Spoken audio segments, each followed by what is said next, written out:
Tu t'es déjà demandé pourquoi? Après des mois, parfois même des années, à étudier les marchés, à backtester, à lire, à comprendre, tu restes toujours au même point.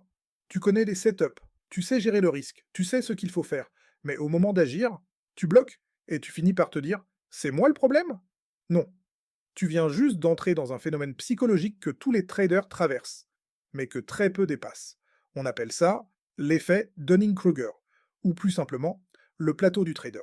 Et pour l'illustrer, laisse-moi te raconter l'histoire de Jean-Michel Levier, le gars qu'on a tous été un jour. Ah, le fameux plateau du trader.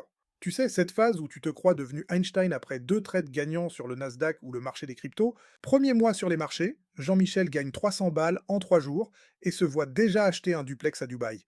Il est au sommet de ce qu'on appelle la montagne de la stupidité. La confiance au plafond, la compétence au sous-sol. À ce moment-là, il croit qu'il a compris le marché. En réalité, il a juste compris comment se faire corriger par lui.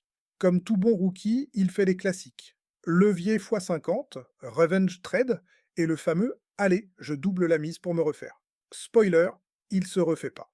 Il se fait démonter. Et là, c'est la fameuse descente. Bienvenue dans la vallée de l'humilité. Tu passes de «je vais devenir millionnaire avant 30 ans» à «est-ce que j'ai le profil pour être livreur Uber?» Jean-Michel lit tout ce qu'il trouve, teste 40 stratégies, regarde des tutos jusqu'à 3 heures du matin. Il est persuadé que le problème vient de sa méthode. Mais en réalité, le problème, c'est lui. Chaque setup lui paraît risqué, chaque entrée lui semble douteuse. Il ne voit plus des opportunités, il ne voit que des pièges. Et c'est comme ça qu'il atterrit sur le plateau, cette zone grise entre je sais rien et je comprends tout mais j'y arrive plus. Le plateau, c'est une phase étrange. Tu comprends assez pour douter, mais pas assez pour être confiant. Tu cherches, tu analyses, tu doutes. Tu veux tout contrôler, et à force, tu perds ta spontanéité. C'est là que la majorité abandonne.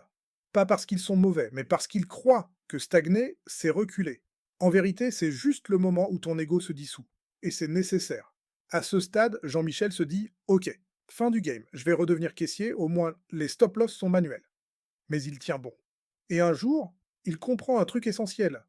Le marché, c'est pas un ennemi, c'est un miroir. Il arrête de chercher ce qui marche. Il commence à observer ce qu'il ressent quand il trade, quand il gagne trop vite, quand il perd trop fort, quand il hésite à appuyer sur le bouton. Et il réalise que le vrai combat, c'est pas contre le spread, ni contre la volatilité, ni même contre le marché. Le combat, c'est contre lui-même, son impatience, son besoin d'avoir raison, son ego qui veut forcer le timing de la vie. Puis un matin, il prend un trade, simple, sans stress, basé sur ce qu'il voit, pas sur ce qu'il espère. Pas un trade magique, pas un jackpot, juste un trade juste. Et là, il comprend qu'il est sorti du brouillard. Il atteint le plateau de la consolidation, la phase où la confiance revient, mais cette fois, fondée sur la clarté, pas sur la naïveté. Tu vois, ce que vit Jean-Michel, c'est pas un échec. C'est une évolution. L'effet Dunning-Kruger, c'est pas une malédiction. C'est juste la preuve que t'avances.